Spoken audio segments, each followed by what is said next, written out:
तो वाइफ की एक हिच है वो ये कि जब ये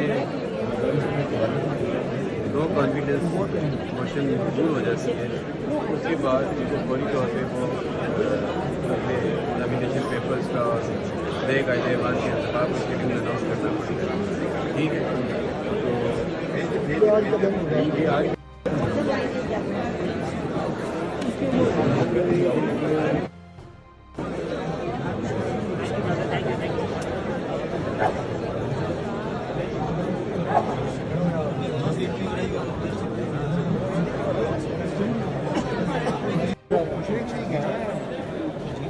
निकल सके क्या करना है हमें।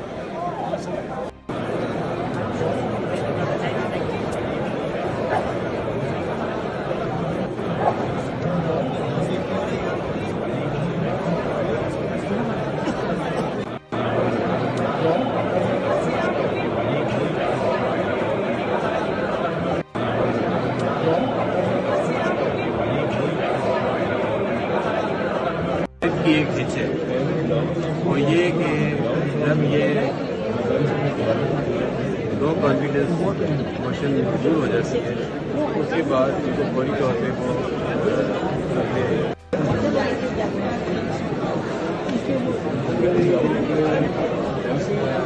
तो वाइफ की एक हिच है वो ये कि YouTube पर गूगली न्यूज देखने के लिए youtube.com की सर्च बार में गूगली न्यूज टीवी टाइप करें। गूगली न्यूज के पेज पर सुर्ख रंग के सब्सक्रिप्शन वाले बटन पर क्लिक करना ना भूलिए। YouTube पेज पर अपलोड होने वाली वीडियोस से बाखबर रहने के लिए बेल आइकन पर क्लिक कीजिए। आपको हर नई वीडियो के बारे में नोटिफिकेशन मौसूल हो जाएगा।